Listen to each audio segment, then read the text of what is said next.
You know, when people think of Hogwarts houses, Gryffindor gets the glory, Slytherins get the intrigue, Ravenclaw gets the brains, and poor Hufflepuff, they get left with the reputation of being the leftovers. But here's the truth. Hufflepuff is the house most of us secretly need. It's the house of heart, patience, and devotion. And today, I want to take you into the mythology, astrology, and even spiritual roots of Hufflepuff to show you why this house is not the leftover house, but the house of Earth itself. Since Hufflepuff's element is Earth, steady, grounded, and nourishing, the zodiac signs that resonate here are Taurus, Virgo, and Capricorn, and each representing different kinds of strength. Taurus is loyalty and comfort, and that's the I'll stand by you no matter what kind of love. Virgo is service and devotion, the willingness to tend to details that keep communities alive. And Capricorn? Well, Capricorn is the perseverance and endurance to climb the mountain one careful step at a time. And together, this is the Hufflepuff spirit, hardworking, dependable, and quietly powerful. If Gryffindor is the blazing fire, Hufflepuff is the fertile soil. Nothing grows without them. And in astrology, the earth houses are the 2nd, 6th, and 10th. And these are all about value, work, and legacy. And that's Hufflepuff's energy in action. Not flashy, but lasting.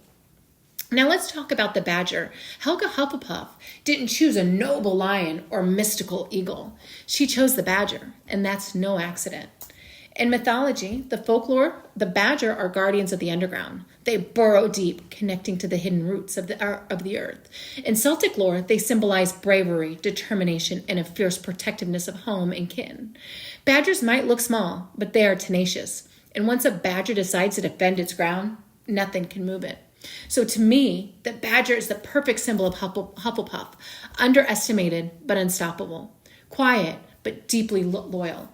Nothing out there, not out there fighting for glory, but you really don't want to mess with them anyways. And then we have Helga Hufflepuff herself. Unlike the other founders who were caught up in ideals of bravery, cleverness, and ambition, Helga welcomed everyone.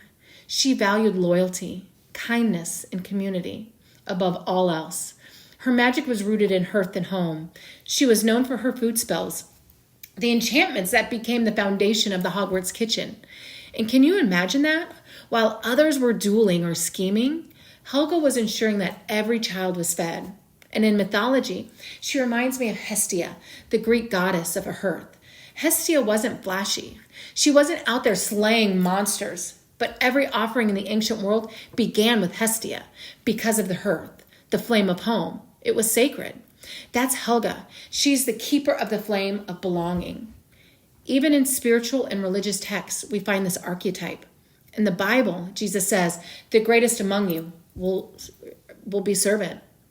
The idea that humility, patience, and service are not weaknesses, but divine strengths is pure Hufflepuff's energy. And in many traditions, from Buddhism to Christianity, the teachings repeat, blessed are the meek, the humble, the ones who do not need recognition, but service because it is right. It's the Hufflepuff way. And just as Gryffindor had a sword, Hufflepuff had a cup, golden, adorned, and tied to Helga herself. In mythology, the cup or chalice has always represented nourishment, healing, and the sacred vessel of life. Think of the Holy Grail, the cup of divine grace, or in the tarot, the suit of cups, tied to emotion, compassion, and love. Helga's cup is no different. It represents the endless nourishment of spirit, the ability to fill others without running dry. It's a reminder that the true treasure isn't conquest or knowledge, or ambition. It's the love that sustains. So who is the Hufflepuff person? If I was to build their astrology chart, they may have a sun in Taurus, a Virgo moon, or maybe a Capricorn rising. This is the person who shows up when you're sick and brings the soup. The friend who remembers your birthday even when you forgot theirs. The quiet worker, the coworker, who never takes the spotlight, but without them, everything would fall apart. But let's not mistake their kindness for weakness. The Hufflepuff person can be fiercely protective, like the badger. If someone they love is threatened, their loyalty is unshakable. But if betrayed, it's nearly impossible to win them back. At their best, the Hufflepuff person embodies unconditional love. They remind us that the true magic of life isn't the battles or the glory. It's in the simple acts of care that hold everything together. Hufflepuff is not the house of leftovers. It's the house of wholeness, the earth that feeds us, the hearth that warms us, the friends who steady us. So maybe the question isn't, why would the sorting hat put me in Hufflepuff? Maybe the question should be, why wouldn't it?